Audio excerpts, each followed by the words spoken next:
Hello and welcome in. Please do not leave your luggage unattended on the station.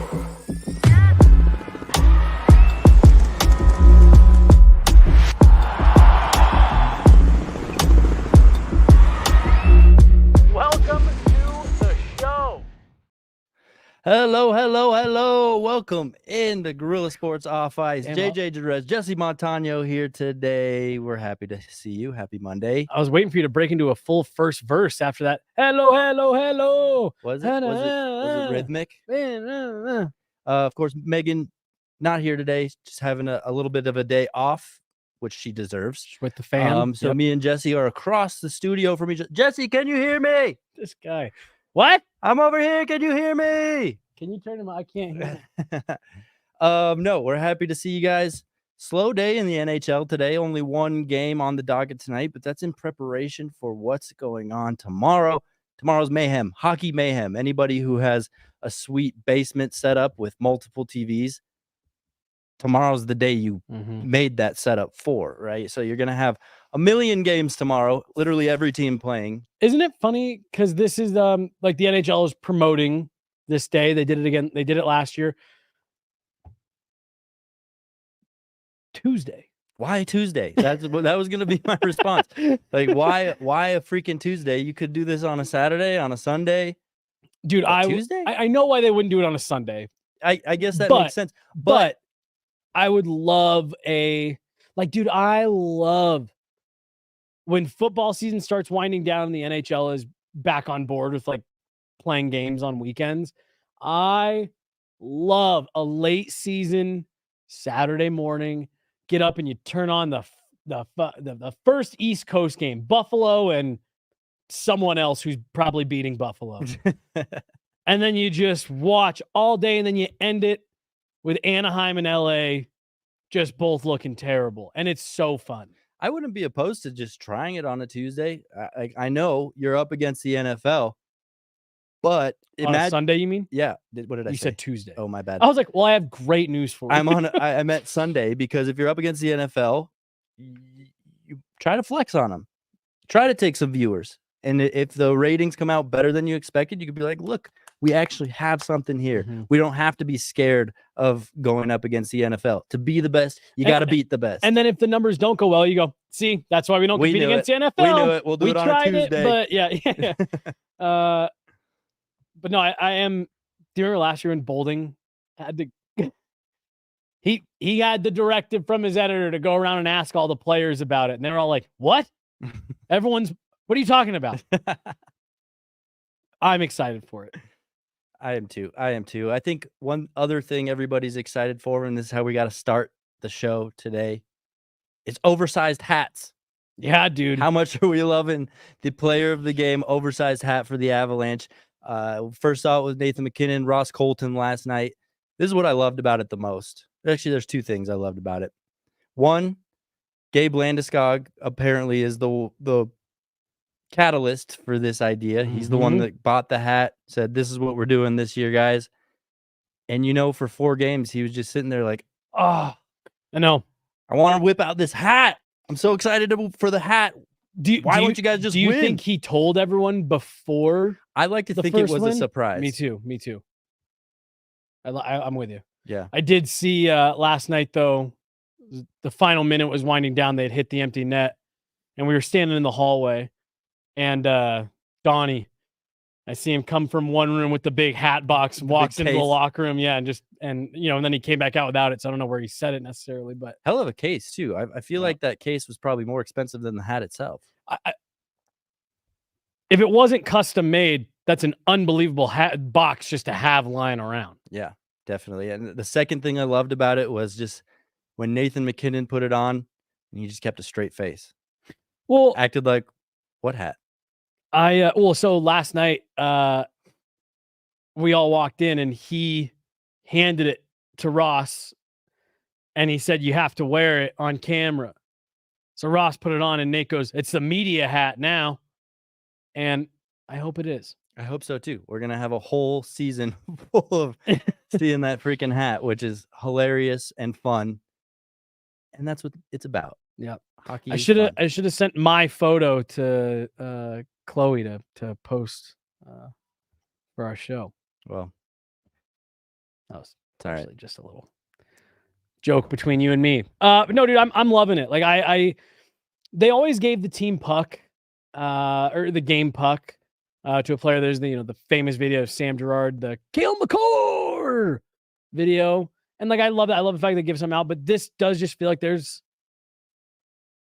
a little bit of extra fun to it. Right. It's less lame. Right. A And game like puck's kind of lame. Played out. you kind of force yourself to not take yourself so seriously. And to your point, like, Nate put that hat on, and like, honestly, 2 nights ago, that was almost kind of my sign of like, all right, this is going to be a good interview. Yeah. Like he's going to have some good shit to say. Cause you can't wear that and be dead serious. But he was. But He absolutely like, was. wasn't that also like super fun and playful for Nathan McKinnon? You know what I mean? Like that was his version of like, I'm a silly guy. What can you say? I like to make jokes. I'm just here for a silly goose time. Yeah, it's fun to have fun. Okay. Yeah, I just remember turning that corner, seeing him wearing that thing, and I just broke out in laughter. Like just straight up like when we walked up to him, it was sitting at his stall, but he didn't have it on. So when we asked to talk to him, I was expecting him to like, set it aside. And when he put it on, I was like, no way. No way is he about to talk to us wearing this. it's amazing what one win can do to the vibe of not only your team's superstar, but just the whole team in general, right? I mean, like, dude, there obviously a locker room always feels different after a loss than a win. But like you felt the sigh of relief in that room when we walked in. Like it was a different vibe even from like a regular win. And yeah, like you said, it adds in a little extra layer of fun. Why not have fun? Why not have fun in the process? Most recent recipient of that hat, Ross Colton. We saw the picture in your interviews yesterday from the game. Another win, 2 in a row. But let's get into Ross Colton. Obviously having a phenomenal start to the year. Getting to play with some pretty big names. Getting to play on the power play. Doing wonders for his game. I guess my question to you is, after seeing him at center all year last year, was putting him at center a hindrance, or are we just seeing a hot streak from Ross Colton to begin the season here? Well, I definitely think there's part of it that like he's sitting second in the league in goals behind only Nikita Kucherov. So like there is an expectation leveling a little bit of like, yeah, he's hot right now. I don't think he's going to suddenly break out for 40 goals. Crazier things have happened, but so I think 1, it is a little bit of a hot streak. 2, I don't look at him playing center as a hindrance. I'm actually looking at it as, look at the amount of growth this player went through last year playing at center. And now suddenly that you're taking some of those responsibilities off of him, I think we're able to see, look at what a good understanding he's got for the systems. Look how well he understands his role. And clearly the message has been received of, you've seen what Gabe Landeskog has done, what Valeri Nichushkin has done, what Arturi Lehkonen has done in this role. Can you go do that? And I think what we're seeing is unbelievable growth of a player who learned by taking on that center role, which has much more responsibilities, which is a much bigger 200-foot commitment. And like I said, you're seeing that some of those responsibility shackles come off of him, and this is the result we're getting. So I think it's one of those things where I don't look at it as a hindrance at all. He's a guy who I think came a long way as a center and now is showing, a la JT Compher, be a little bit of a Swiss Army knife all over the lineup now that you've, seen the maturity in his game the way that you have. So if he jumps back to the center spot, do you expect to kind of see this same trajectory, or does he take a step back? No, I think there's also and he'd tell you this too, like playing with Nathan McKinnon and Mikko Rantanen's awfully different from playing with Miles Wood and Logan O'Connor. Both good players in their own right. We speak very highly of Logan O'Connor on this show and the way that he plays. But like, I do think he's showing a little bit here. Like I can run with the big guys. Like I can move up the lineup and be effective. I'll take it a step further. I think it's even beyond I can run with the big guys. I think it's my skill set fits the big guys really well. You look at Nathan MacKinnon. Yes, he's a fantastic goal scorer, knows how to shoot the puck like few people can, but he loves to pass it. Mm-hmm. And we've seen already this season too his amazing vision for finding his teammates. So all he really needs is someone there that can finish. Yeah. Somebody there who's not afraid to shoot the puck. Somebody there who can make quick decisions and get that puck off the stick quickly when they are shooting the puck. And it's paying dividends. I think you can't just put a guy like me or you in that same spot and we'll flourish. It takes a specific skill set. Well, and I think Ross Colton has that exact I think not only that, but so like let's run through some of the different guys that they've had in that spot, right? So like Gabe Landeskog is, well, he's actually more the net front guy, Right. which they've got Casey kind of doing right now. But like so you know, we've seen Lehkonen in that spot, and I think he's been effective in the way that Ross Colton has before, you know, in that middle of the ice on the power play. Kadri, who again, that's another player you never had to tell twice to shoot. And then, you know, last year we saw Drouin, who I thought brought a really interesting element to that bumper spot in the, like, how many times did we see, you know, the puck go from out high to the wall, then Nate would throw it into the bumper and Drouin would load up like he was going to shoot and then just tap it right back. You know, he used his vision to distribute from that spot. But like you said, like Ross Colton almost scored a hat trick last night on 3 identical plays. Like he's I think a really interesting hybrid of a lot of those players. Again, you know, as you get healthy, I don't think Ross Colton likely stays there unless he continues to do this, but yeah, it's gonna be hard to take him off. Like I think he's an interesting hybrid because like Nathan MacKinnon keeps referring to him as a bull. Like he'll go into the corner, he'll hit guys, he'll go to the front of the net, he'll dig pucks out. But like you said, he'll also slide back into that high slot and just rip one-timers as often as you're going to give them to him. Right. He's not going to overthink it like maybe Jonathan Drouin might use that hockey IQ. You just say, Ross Colton, I need you to shoot it. He's going to be like, I'm going to shoot it. I'm going to shoot it. And when you have, like, I think the sneaky part about him there is, as you know, as a defenseman, you say, okay, well, shit, Nathan MacKinnon, oh, Mikko Rantanen, make sure you're in a lane for Cale Makar. Don't let him shoot. Oh, that one-timer out high. Don't let him, oh, fuck, we forgot about Ross Colton right in the middle, and he just put one elbow in from 11 feet out.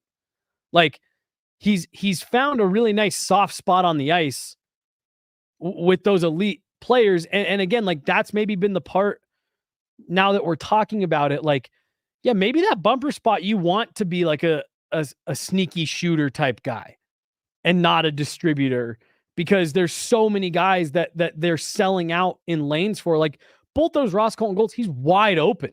He's wide open for those shots. Well, and he had the exact same goal, I think, against Anaheim. Mm-hmm. And it's credit to the power play design. That's Ray Bennett's field, right? And of course, you're gonna attract a little bit more attention if you're Nathan MacKinnon. So puck goes up to Cale. Cale gives it over to Nathan MacKinnon. You got to keep that defender honest, and that defender comes in and kind of sucks in on Nathan MacKinnon a little bit, leaving Ross Colton to find that quiet area and just tap it home. You've even seen it at 5-on-5. Yep. Yeah. When this team, when that line's on the ice at 5-on-5, especially against an Anaheim, especially against the San Jose, it looks like a freaking power play. And so just that the hockey IQ is really being displayed there by guys like Nathan MacKinnon, Mikko Rantanen, Cale Makar, with the way they move the puck, the way they manipulate the defense. And then Ross Colton just needs to find the quiet space and bury it home. So I love what I'm seeing. I think it starts with the power play, but the fact that it translates to 5-on-5 too just speaks wonders about how powerful and potent that top line is. 100%. And you know, I think the Ross Colton conversation is one that we hear about all the time with elite players. You know, it's easy to have the conversation, and like, you know, there's definitely been instances in the past of, oh, it's easy to play with those players. Anybody could score that many points playing with them. But like, Ross Colton isn't just going to the net with his stick down and you know, tapping pucks in, having him go off his shin or finding rebounds. Like, he's making plays And like you said, he's leveraging the fact that there's a lot of attention given to other guys on the ice. Again, I do think that if you can run McKinnon, Middlestat, Colton down the middle come late in the season, you feel really good about that. But I think if nothing else, you have shown that this is a player that you don't have to shy away from mixing him into your top six. He's a guy that can be effective, can complement your top players well. And now you've got a guy that can flex a little bit from the middle out to the wing, depending on what you need. So I imagine for several reasons, not just the production, but Jared Bednar is probably pretty happy with this because you found another option. He's not wasting a millisecond. He's shooting even in awkward positions. Just right when he can get that puck off, he's getting it off, and it's going bar down. It seems like he's thinking the game a little bit faster this year. And then the second goal he scored yesterday when it was off the rush, Mikko Rantanen, right? He turns to him and says, "What a pass!" Yeah. But Ross Colton's ability to at the wing to not have to be so deep with those center defensive responsibilities, he just flew right past the blue line, was able to kind of read the play, and ability to finish too. That was a nasty finish on that. But that's more to kind of your point. He knows what the winger needs to do from his time at center, that he's just flourishing in that role. Like I said, that's really how I am looking at it is we're seeing the real growth of the player and not the growth of the player plus trying to learn and be, an effective top six center. No, take everything that you've done with this system and just go be the player that you were in Tampa Bay now, plus all of this other stuff. It sounded like Arif out there for 1 second. And I was like, the fuck is he doing here? And it's been a real difference maker for the Avs through, what are we in? 5 games? 6 games? 6 games. 6 games. I guess we forgot to acknowledge Jesse flew in this morning and plans to be flying out tonight. Yeah. So a little maybe brain fog, but you haven't shown it through the first 17 minutes of the show. Thanks. We had something lined up for today, and it got pushed. So that's why I came back here. We had some plans for today, but they'll be happening tomorrow. I'm excited for all of it, but no, I won't be here for it. I'll be in Seattle, but that's all right. Really, really, really, really excited for what we've got going. Bummed I won't be around for it, but hey, that's why we got a team here, right? Yeah. But if by the end of this show I'm just like slowly nodding off, it's not because JJ's boring. No, I'm anything but boring. That's right. Let's get into the other recipient of the hat. Rewind a little bit back to Friday when the Avalanche beat the Anaheim Ducks. Can we just take this comment, or do you have Ritchie on your board at all? No. Can we just take this last comment real fast, Chilo? Look, I am gonna make a bold prediction here because I know there's a lot of people that are still not sure how they feel about Ritchie and what they're gonna do. I think they're gonna keep him. I'm getting asked this question almost daily. Nobody has told me that. In fact, Jared Bednar told us point blank, and then I've also been told they don't have a plan set. They're truly taking this kind of game by game, day by day. But I thought what Jared Bednar said was interesting today, and I also thought it was accurate. He said Cal Ritchie has had some good games and then some not so good games. And he stopped himself. He goes, I'm not going to say bad games because he's a young player learning in the NHL. And I think that is the right approach to it. I've seen a lot of people beat up on him. He's in over his head. He needs to go back to the OHL. He's got to really stand out if he wants to stick. I actually disagree with that. I think you want to see a young player continuing to get better in every game. Look, the NHL is not a development league, but I think Cal Ritchie is in an interesting situation where I don't think the OHL is best for his development. Again, I know people have varying opinions on that. And that's the issue is it's very gray right now. There's no black or white. It's hard to definitively. I got you. Say that, yes, he deserves to be here. I think you and I have agreed that he's shown a lot of promise. He's shown spurts of what he's capable of. have conversations around the rest of the press box and other media members, they think it's maybe not such a good idea. So that's the challenge here. Is it's tough to definitely say whether or not he should stay, and that's where Bednar, the front office and management, make the big bucks, because they need to really dissect the shit out of this decision, Right, and make sure that they're making the right one. and you're 100% right, and that's why I do believe them when they say we're seeing how it goes every day. And there's two things, and we can move on. One, I don't know if it's even possible to see everything that you want or need to see in 9 games. And I think that if you can say he looks definitively better today than he did in game 1, then I think you keep him because he's getting better. If he's in their assessment just continuing to flounder and only looks in over his head, okay, then maybe you send him back. If you think there's no positives to take out of what he's doing. I don't see it that way. I see there's definitely moments where it's like, that's a young player, finding out in the NHL. I see it. I see what people talk about when they say he's maybe not ready. Maybe it would benefit him to go back. I get it. But I just look at it and say, I think he's holding his own. I think you're seeing the flashes. And if he's getting incrementally better, I think you keep him. The second thing that again, this will be the last thing we can move on from.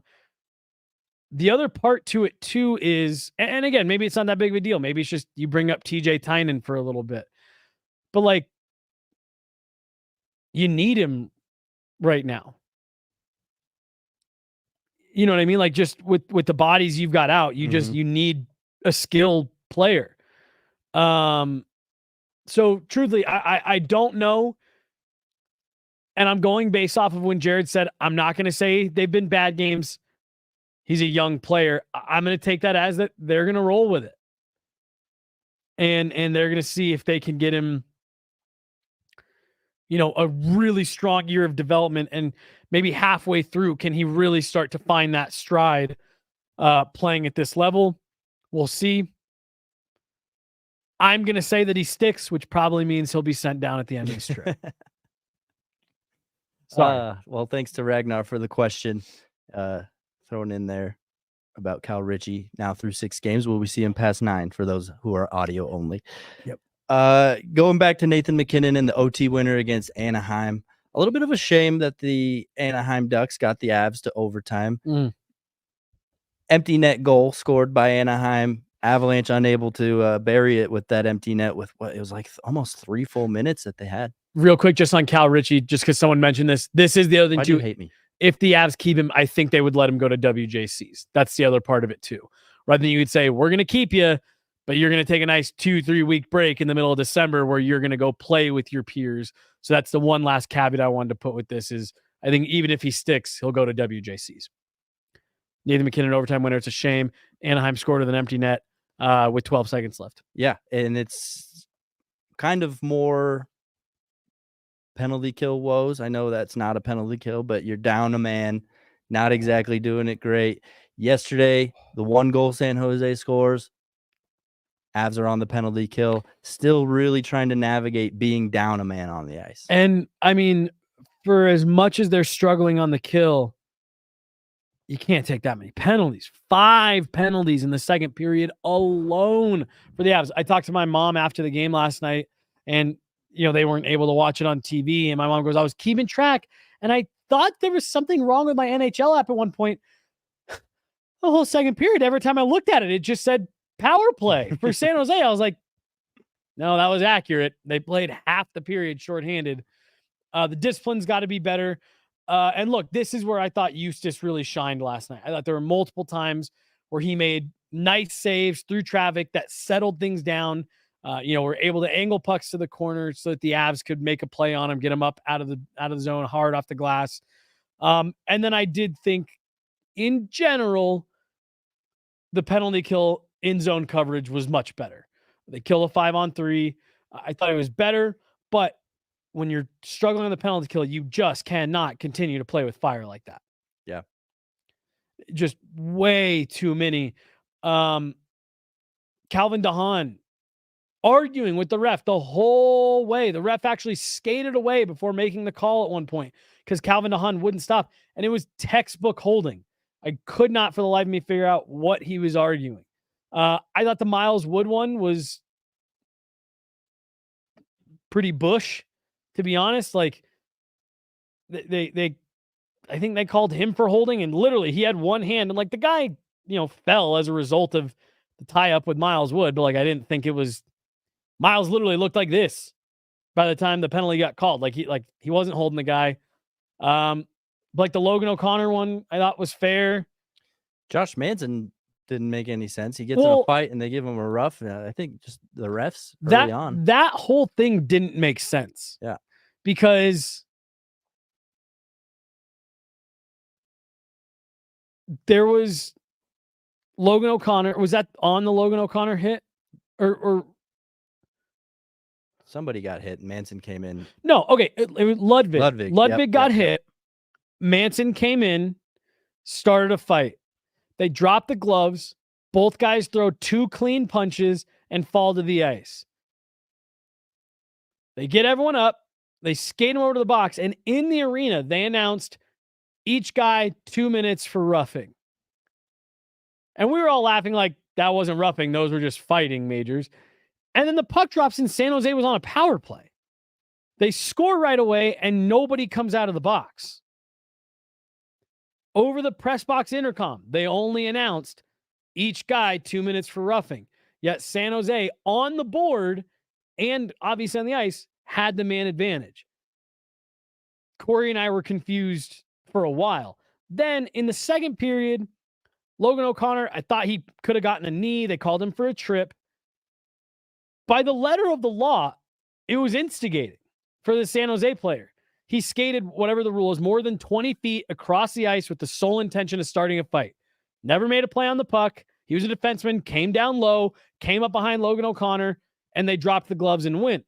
The Avs are making the argument he also should have gotten an extra 2.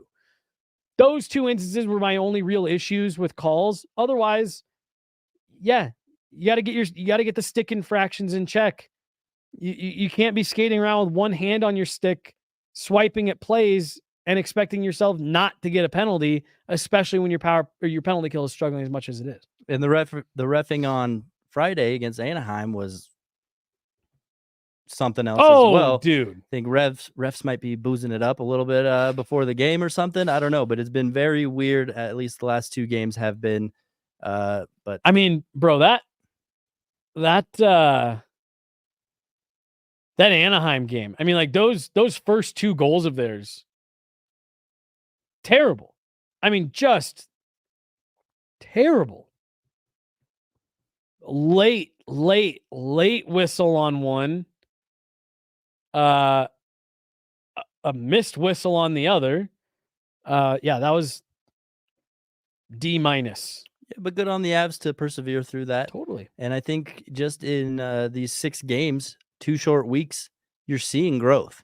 You're seeing a lot of things that are slowly, cleaning up. The penalty kill, not exactly one of them just yet, but you're seeing steps forward. And that's exactly what you need to see as an Avs fan, especially after starting 0-4. You need to see progress. I know we're waiting on a couple players to get back in the lineup, but in the process, they've lost a couple players and they're still finding ways to advance, still finding ways to take that next step forward. So I think there's nothing but positivity you can take away from these last 2 games, despite the fact that, yes, it took overtime to beat Anaheim. Not exactly the prettiest win in San Jose, but you still beat them by 3. Well, it's all what? It's all what? And culminating in progress. Yes, culmination. The Anaheim one, I actually I'll look at it from like they needed to battle through that. Like so many things have been going wrong in the early part of the season. Injuries already piling up. Your goaltending was a mess. On the one night where your goaltending wasn't a mess, the rest of the team was a disaster. And then the game starts, like you said, with 2 things that you can only put in the category of unlucky. Yes, Sam Girard needs to make a better play on that puck. Yes. Sure, I will concede that point. But like we were all sitting there up in the press box, like, what is going on? And so the Avs to battle through, take a lead, hold a lead, and then give it away. How easy would have them to be, smashing sticks and frustrated and losing sight of it and then losing in overtime. Like that would have been very, very easy for them to do against Anaheim. So I actually think them being able to push through giving up a goal late. Who cares if you give a point to Anaheim? You didn't go to the shootout, so you get an ROW. I actually think they needed that. And then I thought you got good goaltending last night, and you can it just feels different around the team. Everyone's breathing a little bit easier. They're happier to talk to us. It's just, yeah, it's 2 wins against 2 teams that you should have beat. You can only play who's on your schedule. The Avs now are off on a good start on this road trip. Tougher Seattle team. Go in there and have a good game tomorrow and continue to build on some of these things that you're doing well. Still waiting on a full 60, I feel like. There's been good periods here, good moments there. But as far as a full game, I think we're still waiting to see that.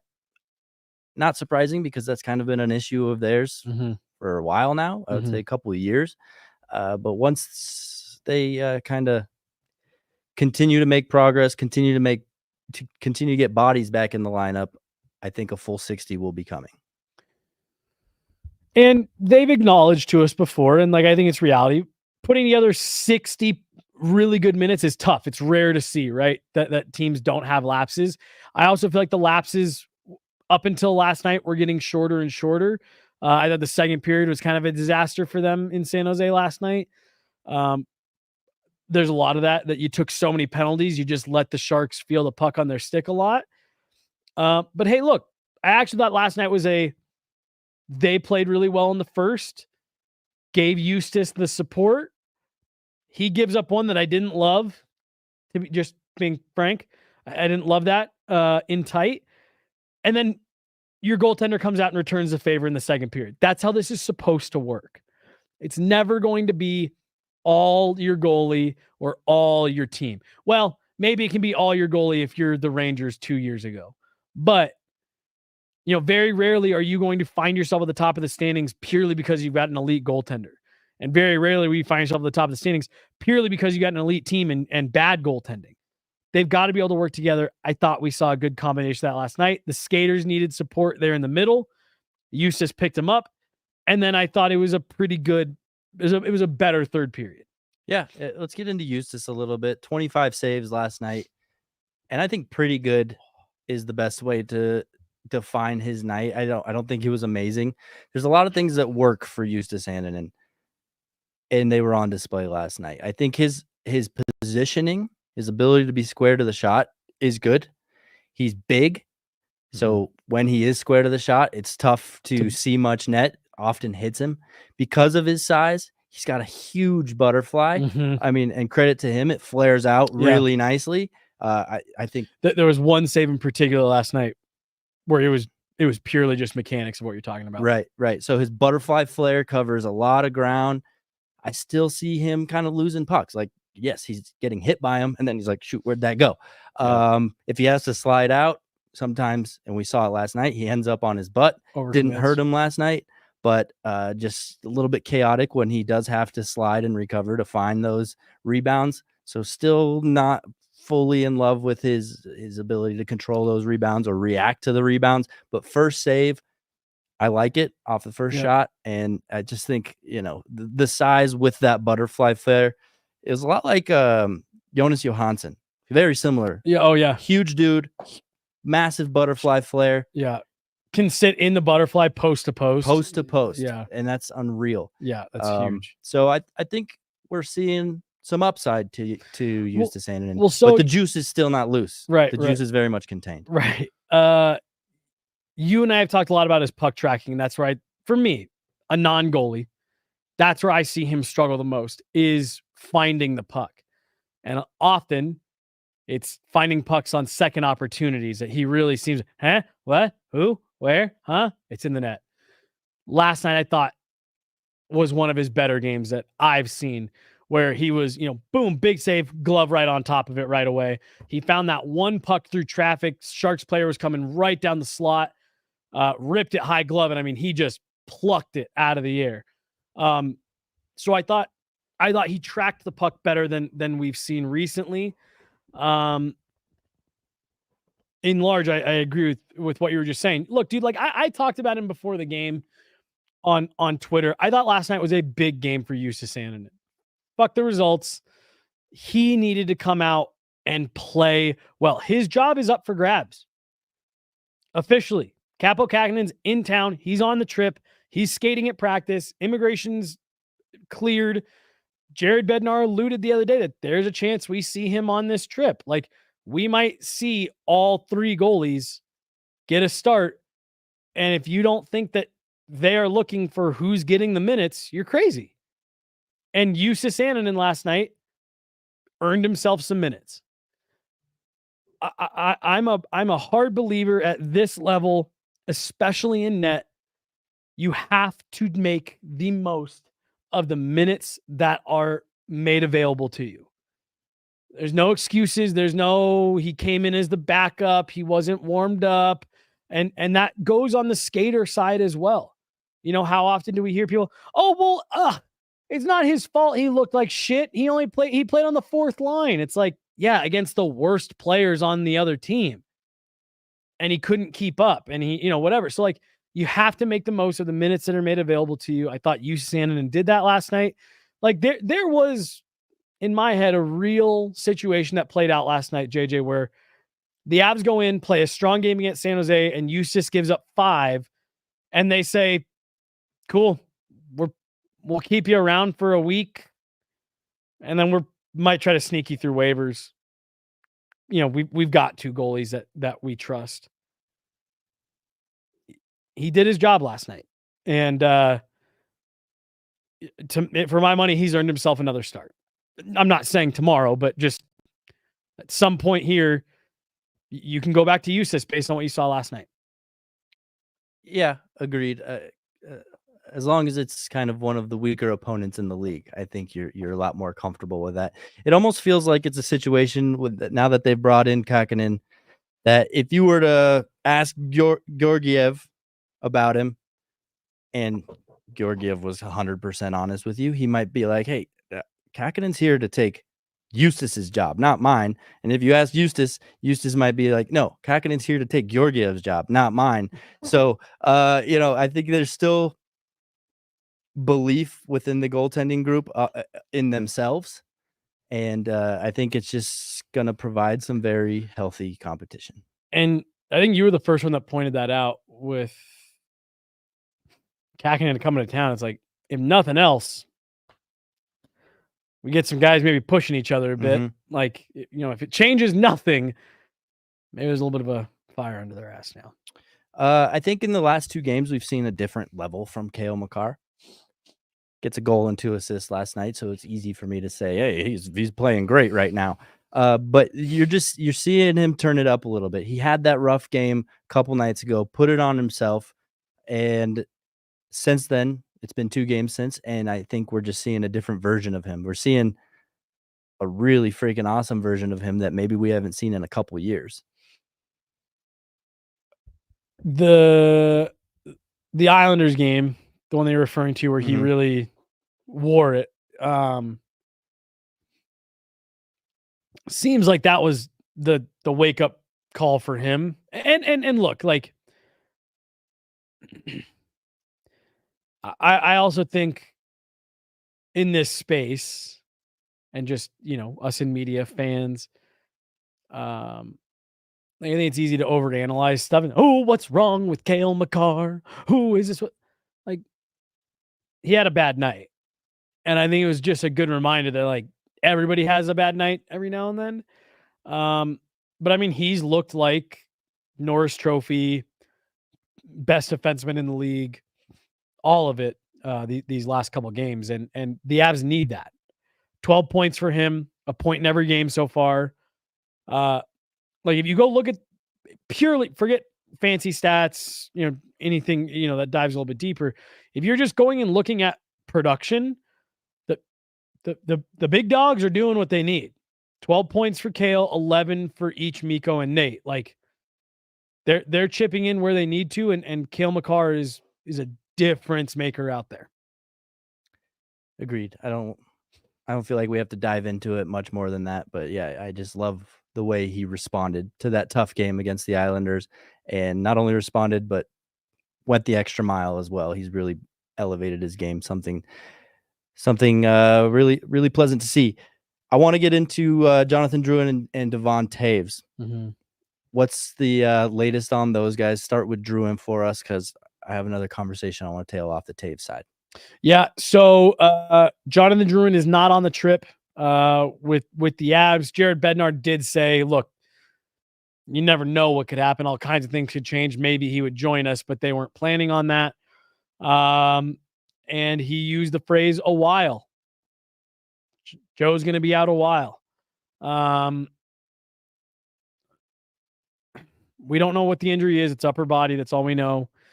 It sounds like maybe they thought it wasn't as bad as it's turned out to be.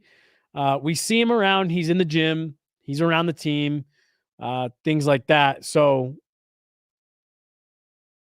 it's clearly not something that's keeping him from working out, but at least not in the next couple of games. And then, do you want me to get into Taves? Taves is with them, is on the trip. Obviously didn't play last night, but Jared Bednar did say that they would be monitoring it, and he may be an option tomorrow against Seattle or Salt Lake on Thursday. So that one sounds like it's maybe a little bit closer. We did see him on the ice at Family Sports 2 days ago before the team flew out in a regular jersey, taking part in the optional practice. Good. It'll be good to have Devon Taves back and bring a little bit, at least a step towards normalcy for this team. In the meantime, we've seen both Ludwig and DeHaan in the lineup. Obviously, one of them's got to come out when Devon Taves does come back. How do you feel about that matchup there, that competition? I think Calvin DeHaan with the puck, really giving me... For 1 second, this is the brain fog. I thought you said Shillington or Ludwig. I was like, you're not asking me this, are you? No. Shillington, he's out of the picture in my mind. So between Ludwig and DeHaan, I think when DeHaan has the puck, he's showing me some things I really don't like. Mm-hmm. As a defenseman defending, he shows me some things I do like. Ludwig, of course, picked up an assist yesterday. I think there's kind of a tough battle there between the two, and who sees more minutes when Devon Taves does come back. I think Ludwig has surprised some people within the organization. He's definitely surprised me. I didn't know a thing about him before he got to town. So he's exceeded my expectations. Not, for a third pairing defenseman he picked up off waivers, right? He's exceeded my expectations. Look, dude, to me, I don't have any hard issues with what Calvin DeHaan is doing. But I actually keyed in on him for a couple shifts last night. Just, I every now and then I'll self ISO cam a player for a shift, and just kind of follow him around.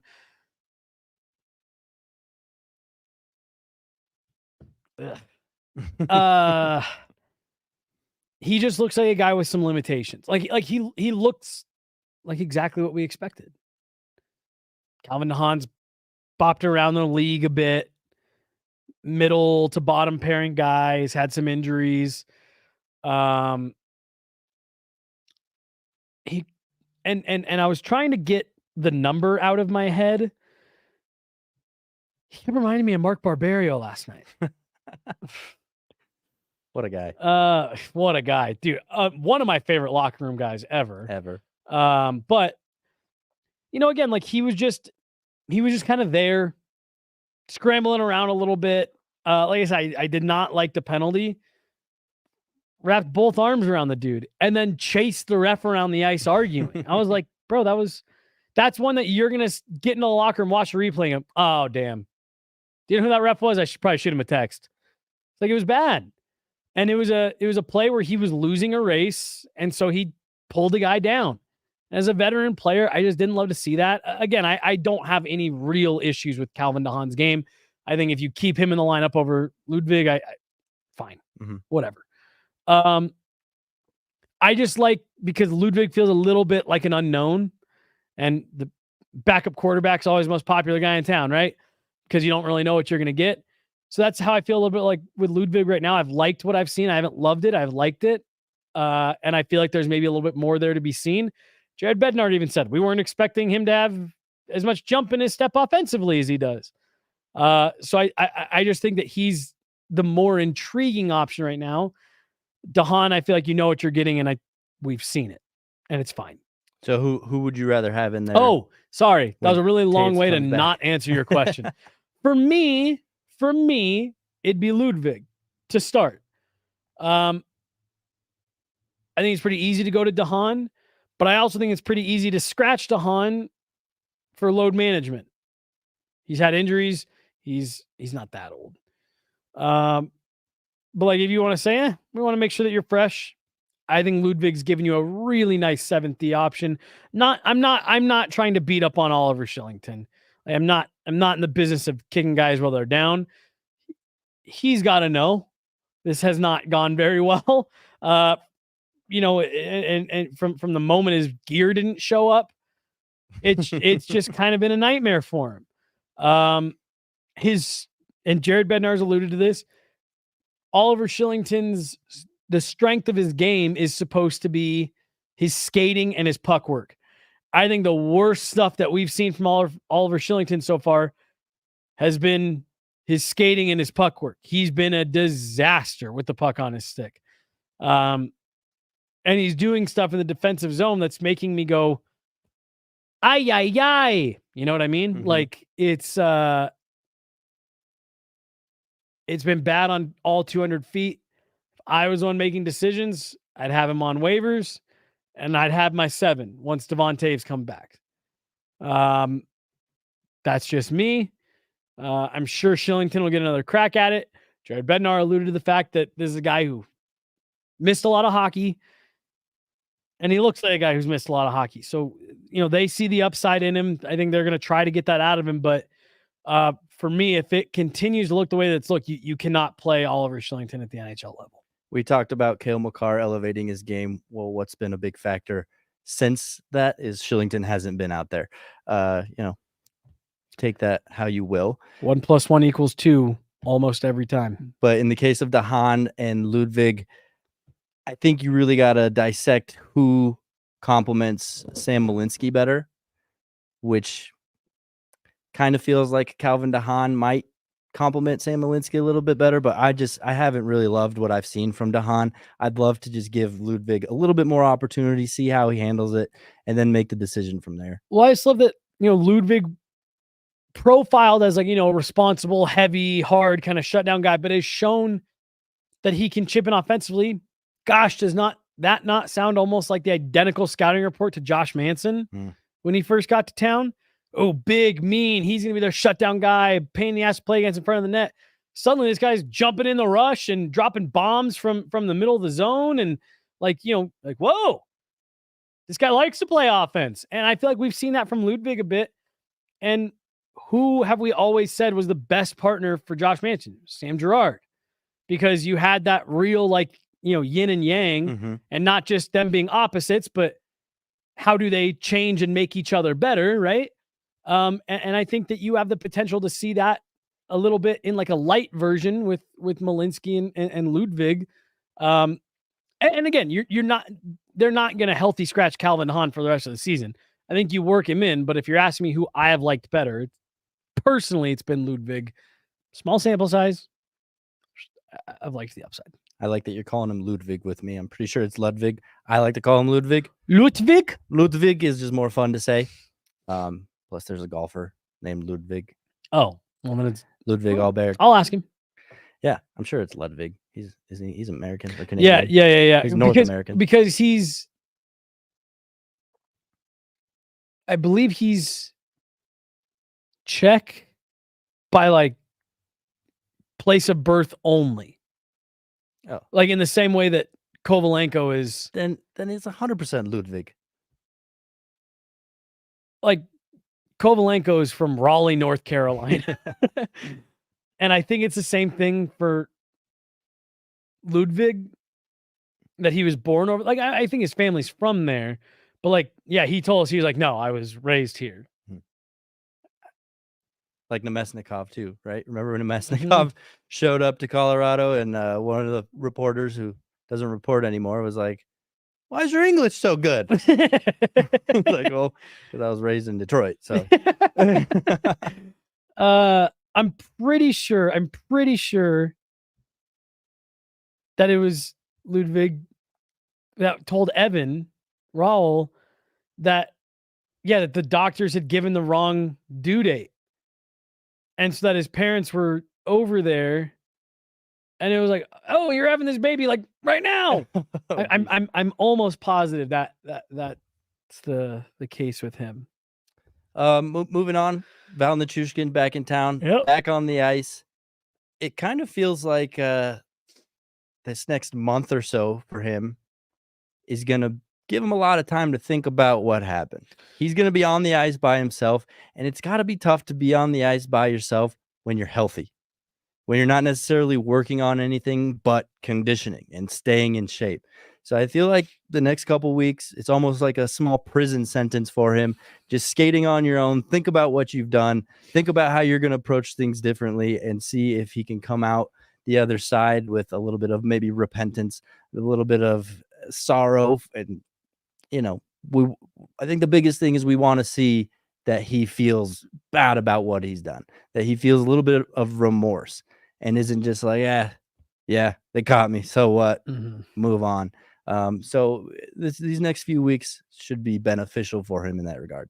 Well, I think it's going to be interesting too, because Jared Bednar told us they did get clarification. Obviously, he was skating at Family Sports today. Val Nichushkin is allowed to use team facilities ... when the team is not around. So I take that to mean while they're gone on road trips and after practice. How is that policed? Like, what if they just keep him behind closed doors while they're practicing? As long as we're not reporting it, nobody knows, right? You mentioned the weather. Yes, that was my way of not acknowledging what you said, because I think that's what it's going to be. Like, I think he's like I said, I think they'll wrap up practice at 1, and then at 2:30, Val Nichushkin will hit the ice, and I'm sure the official message will be, the official party line will be, "Val, good to see you for the first time today," and he's already sweaty from the gym. You know what I mean? So, I think that'll be a little bit how it goes. I think this is going to be interesting because he's back around, but isn't having to get back integrated yet. And so I think there's going to be a lot of healing that has to take place over the next 2 weeks. 3 weeks. 13th. How far is that? 3 weeks. And I think by the time he's able to officially rejoin team activities, this needs to be squashed in the room. I thought Jared Bednar put it best at the beginning of the year. There needs to be accountability, a level of self, keep holding yourself accountable from Val Nichushkin. He needs to understand what he put the organization through. And is honestly still putting them through. Great point. And as long as he's genuine with that, Jared Bednar is right. There needs to be forgiveness. If you're going to do it, you've got to forgive him and you got to mean it. Because if you don't mean it, you're never actually going to move on, right? Everyone's been in a relationship fight where it ends with, okay, it's fine. No, it's fine. We can just have dinner. But it wasn't actually fine. And everyone could tell by the tone of voice it wasn't fine. And later that night, when you're chewing too loud, she's like, "You know what? It's not fine." And so, that's what I think needs to happen here. Because if you're not actually over it, the first time Val makes a joke at your expense, it's going to be like, "Really? Really? Huh? Why don't I call the PA again?" And so I think both those things need to happen. And I think you need to get to a point where the people that were really hurt and took it the hardest need to be able to say, I have turned the page. I'm not upset about it. If you do it again, I'll be upset about that. But I'm not holding it against you anymore for what happened. Look, you are stuck in this situation. Right, wrong, indifferent, whether you like it or hate it. This is the situation that the Avalanche are in. Valeri Nichushkin is an outstanding hockey player. And for my money, he's a top 5 winger in the league. I don't know if there's any players, or if there are, there's not many that can play all 200 feet the way that he does. Your only option is to welcome him back, and you might as well take it with, well, we get to add a free player at a caliber that nobody else does. And guess what? He's already working against the cap. So perfect. I think that's the only way you can take it. If you spend any time looking back, it's not going to work. And I cannot help but notice the bit of poetic irony that the first day that Valeri Nichushkin skates touch Avalanche practice ice is the day they arrive in Seattle. A little bit of a full circle moment here. Yeah, that is funny. Yeah, I think with the players that maybe hold a little bit of resentment, that's fine. They can resent it because I think it happened. What happened and what he did sucks for the team. But there's a sense of professionalism I know that they'll have. You don't have to love a guy to get along with him. Mm-hmm. And I think the hockey mindset comes into play. The team is bigger than me. If he's going to help the team, I'm going to put my feelings aside and let's get after it. But he's got to do that too. Mm-hmm. Because I think that's where so much of this comes down to, from, the way that the fan base feels about it. Because I mean, look, dude, like, we tweeted out that update from C-Mac that he was going to be here at the end of the month. Then we tweeted out the update from Jared Bednar that he has arrived in town. And now, talking today about him actually being back, a lot of the response has been negative from fans online. There have been a lot of people who have not happy with it, who don't want to see him back, who don't want to see him be part of this group. And I think so much of that comes from the place of he put himself ahead of the team, made selfish decisions. We all remember the Jack Johnson quote. He made his choice. He made his decisions. That's all I'm going to say. And I think that's the part that he's got to acknowledge, and where I completely agree with what Jared Bednar said.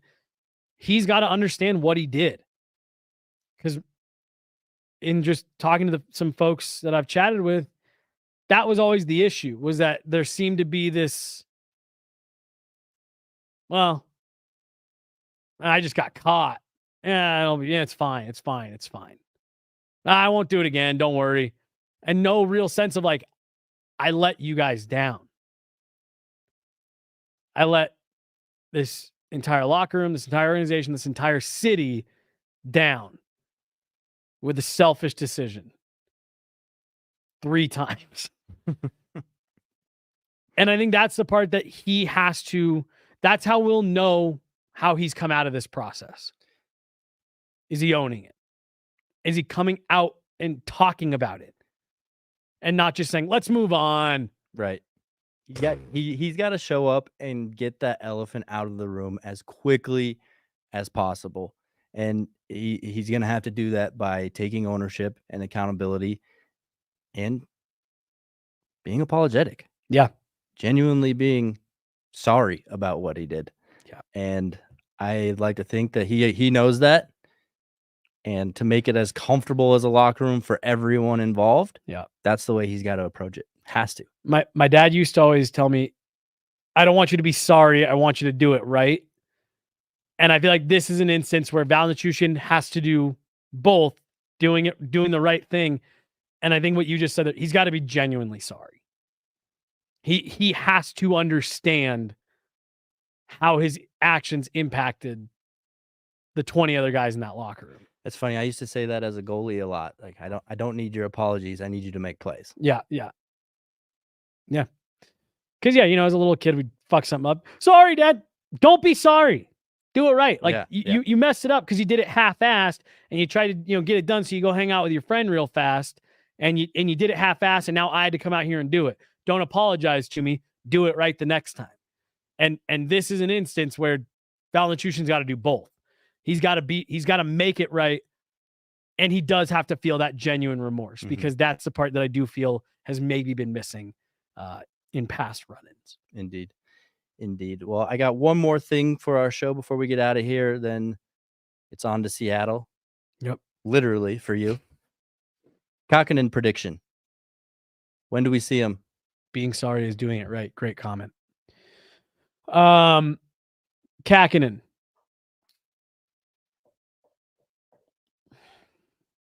I think we see him on the trip.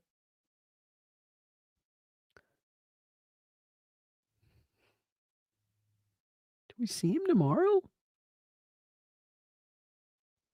I don't know if you want to give Georgiev that long of a break. He loves rhythm. Most goaltenders do. See, because that's where I'm waffling. Because I think Utah is the better team.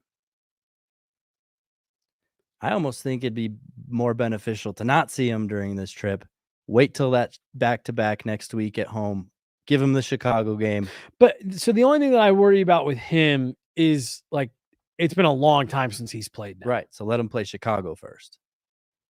Let him get his feet wet with a nice, not so stressful W.